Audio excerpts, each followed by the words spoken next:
Hello students, आज हम हिंदी व्याकरण में सर्वनाम मतलब प्रोनाउन क्या होते हैं ये समझने वाले हैं।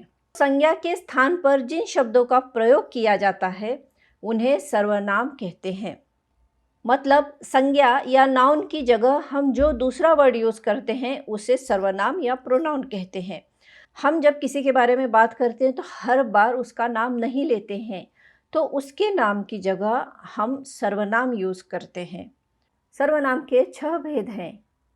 पुरुषवाचक सर्वनाम किसी वाक्य में जिन सर्वनाम शब्दों का प्रयोग बोलने वाले, सुनने वाले अथवा अन्य किसी व्यक्ति के स्थान पर किया जाता है उन्हें पुरुषवाचक सर्वनाम कहते हैं। मैंने आपको बताया था कि उनके घर चोरी हुई थी। इस वाक्य में 3 सर्वनाम हैं, मैंने, आपको और उनके। मैंने यह सर्वनाम बोलने वाले के लिए आया है, मतलब स्पीकर के लिए आया है। आपको यह सर्वनाम सुनने वाले के लिए मतलब लिसनर के लिए आया है। और उनके यह सर्वनाम किसी अन्य व्यक्ति के लिए मतलब थर्ड पर्सन के लिए आया है। और एक उदाहरण देखते हैं। हम तुम जानते हैं कि वे महान कलाकार हैं। यहाँ हम वक्ता के लिए आया है या बोलने वाले के लिए आया है। तुम यह श्रोता के लिए, श्रोता मतलब सुनने वाले के लिए आया है। और वे यह सर्वनाम किसी अन्य व्यक्ति के लिए आया है। तो हम, तुम और वे ये पुरुषवाचक सर्वनाम हैं। पुरुषवाचक सर्वनाम के 3 भेद होते हैं। जिन सर्वनाम शब्दों का यूज बोलने वाला व्यक्ति मतलब स्पीकर अपने लिए करता है, वक्ता अपने लिए करता है, उन्हें उत्तम पुरुषवाचक सर्वनाम कहते हैं। मैं आगरा में रहता हूँ। मुझे मीठा बहुत पसंद है। भारत हमारा देश है। इन वाक्यों में मैं, मुझे, हमारा ये सभी उत्तम पुरुषवाचक सर्वनाम के शब्द हैं। ये सभी शब्द वक्ता के लिए आए हैं, मतलब जो बोलने वाला है, स्पीकर है, वो अपने आप के लिए इन सर्वनाम शब्दों का उपयोग कर रहा है। मैं आगरा में रहता हूँ, इस वाक्य में जो स्पीकर है वो अपने आप के लिए मैं शब्द का उपयोग कर रहा है। वैसे ही मुझे मीठा बहुत पसंद है, इसमें मुझे यह सर्वनाम स्पीकर के लिए आया है। भारत हमारा देश है, यहाँ हमारा यह शब्द बहुवचन है, मतलब प्लूरल है। दूसरा भेद है मध्यम पुरुषवाचक सर्वनाम। जिन शब्दों का प्रयोग सुनने वाले के लिए किया जाता है उसे मध्यम पुरुषवाचक सर्वनाम कहते हैं। तुम लोग कब आने वाले हो? आप मेरी बात सुन नहीं रहे थे। तू थोड़ा कम बोला कर। इन वाक्यों में तुम, आप, तू ये सभी सर्वनाम शब्द लिसनर के लिए आए हैं, मतलब जो सुन रहा है, जो श्रोता है, उसके लिए आए हैं। ये सभी शब्द मध्यम पुरुषवाचक सर्वनाम के उदाहरण हैं। आप मेरी बात सुन नहीं रहे थे, इस वाक्य में आप यह शब्द आदर के भाव प्रकट करता है। जब सुनने वाले को आदर देना होता है या रिस्पेक्ट से बोलना होता है तब आप यह शब्द यूज होता है। तो इन वाक्यों में तुम, आप, तू, तो ये सभी मध्यम पुरुषवाचक सर्वनाम के उदाहरण हैं। इसका आखिरी भेद है अन्य पुरुषवाचक सर्वनाम। जिन शब्दों का प्रयोग किसी तीसरे व्यक्ति के बारे में बात करने के लिए किया जाता है उसे अन्य पुरुषवाचक सर्वनाम कहते हैं। वह डॉक्टर बनने के सपने देख रहा है। उसका सपना एक दिन पूरा होगा। इन्हें जल्दी अस्पताल ले जाओ। वह डॉक्टर बनने के सपने देख रहा है, इसमें वह यह सर्वनाम है। यह सर्वनाम ना बोलने वाले के लिए आया है ना ही सुनने वाले के लिए आया है। तो यहाँ किसी तीसरे व्यक्ति के बारे में बात हो रही है। वह तीसरा व्यक्ति जिसके लिए सर्वनाम का यूज होता है उसे अन्य पुरुषवाचक सर्वनाम कहते हैं। वैसे ही दूसरे वाक्य में उसका यह शब्द ना स्पीकर के लिए है ना लिसनर के लिए है, वो किसी थर्ड पर्सन के लिए आया है। वैसे ही इन्हें ये अन्य पुरुषवाचक सर्वनाम है। निजवाचक सर्वनाम। निज का मतलब होता है अपना। जिन सर्वनाम शब्दों का प्रयोग कर्ता स्वयं के लिए करता है उन्हें निजवाचक सर्वनाम कहते हैं। सर्वनाम शब्द मतलब प्रोनाउंस, कर्ता मतलब सेंटेंस का सब्जेक्ट। तो निजवाचक सर्वनाम ऐसे सर्वनाम होते हैं, ऐसे प्रोनाउन होते हैं जो उस सेंटेंस का सब्जेक्ट अपने लिए यूज करता है। निजवाचक सर्वनाम में आप, अपना, स्वयं, खुद, अपने आप आदि शब्द आते हैं। मैं स्वयं खाना बनाता हूँ। इस वाक्य में मैं करता है, जो काम करता है उसे कर्ता बोलते हैं। स्वयं इस सर्वनाम का उपयोग मैं यह करता खुद के लिए कर रहा है, तो मैं यहाँ इस वाक्य का कर्ता है और स्वयं निजवाचक सर्वनाम है। तुम अपने आप सीख जाओगे, इस वाक्य का कर्ता तुम है और अपने आप यह निजवाचक सर्वनाम है। अपने आप यह सर्वनाम तुम से अपनापन दिखाता है, निजत्व दिखाता है, तो यहाँ अपने आप यह निजवाचक सर्वनाम है।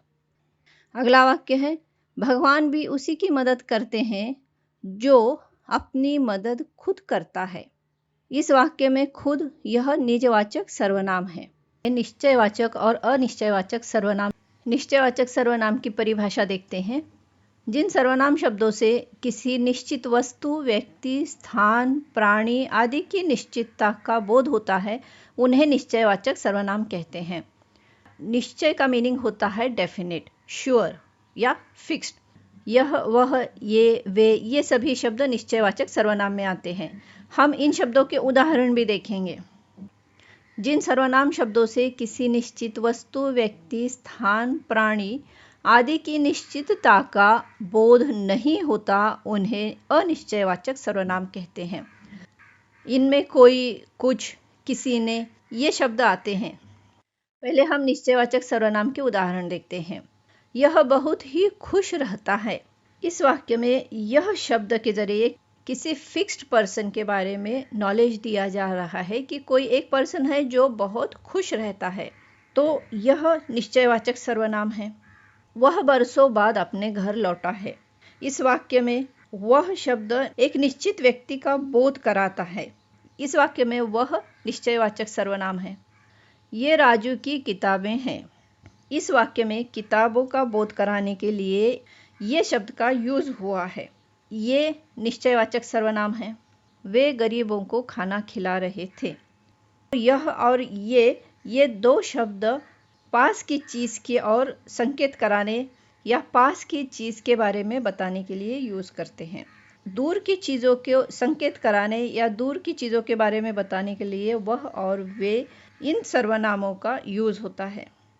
अब हम अनिश्चयवाचक सर्वनाम के उदाहरण देखते हैं। आपसे कोई मिलने आया है। इस वाक्य में हम अंदाज़ा लगा सकते हैं कि कोई आया है, लेकिन हमें निश्चित पता नहीं है कि कौन आया है, तो यहाँ कोई अनिश्चयवाचक सर्वनाम है। तुम्हारे लिए किसी ने उपहार भेजा है।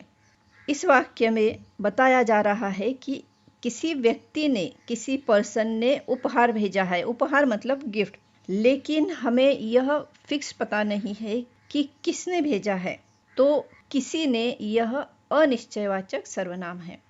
बागीचे में कुछ लोग टहल रहे थे और कुछ बैठे थे। इस वाक्य में कुछ शब्द अनिश्चयवाचक सर्वनाम है। हमें निश्चित पता नहीं है कि कितने लोग टहल रहे थे और कितने लोग बैठे थे। इन वाक्यों में कोई, किसी ने, कुछ, ये सभी शब्द अनिश्चितता बताने के लिए यूज किए गए हैं। ये सभी अनिश्चयवाचक सर्वनाम हैं। संबंधवाचक सर्वनाम। संबंधवाचक सर्वनाम ऐसे शब्द होते हैं जो संज्ञा या सर्वनाम मतलब नाउन या प्रोनाउन का उसी वाक्य के किसी दूसरे नाउन या प्रोनाउन के साथ संबंध दिखाते हैं, जैसे जो, वह, जिसकी, उसकी, जैसा, वैसा, जब, तब, ये सभी संबंधवाचक सर्वनाम हैं। अब हम इसके कुछ उदाहरण देखते हैं। पहला वाक्य है, हिंदी में कहावत है कि जिसकी लाठी उसकी भैंस। इस वाक्य में जिसकी और उसकी, इन शब्दों से लाठी और भैंस का संबंध या रिलेशन बताया गया है। तो जिसकी और उसकी, ये इस वाक्य में संबंधवाचक सर्वनाम हैं। हम यहाँ देख सकते हैं कि संबंधवाचक सर्वनाम एक शब्द नहीं होता है, बल्कि दो सर्वनाम शब्द होते हैं और ये दो शब्द संबंध या रिलेशन दिखाने का काम करते हैं। दूसरा वाक्य है, जो मेहनत करेगा उसी विद्यार्थी को पुरस्कार देना है। इस वाक्य में जो और उसी ये संबंधवाचक सर्वनाम है। तो ये सर्वनाम शब्द किन दो संज्ञा का या किन दो शब्दों का संबंध बताते हैं? तो मेहनत और पुरस्कार। यह वही सिनेमा है जिसका मैं इंतज़ार कर रहा था। इस वाक्य में यह और जिसका ये दो संबंधवाचक सर्वनाम यूज़ किए हैं और इनका यूज़ सिनेमा और इंतज़ार, इनका संबंध या इनका रिलेशन बताने के लिए किया गया है। तो संबंधवाचक सर्वनाम दो सर्वनाम शब्द होते हैं जो एक संज्ञा या सर्वनाम का रिलेशन दूसरी संज्ञा या सर्वनाम से बताते हैं।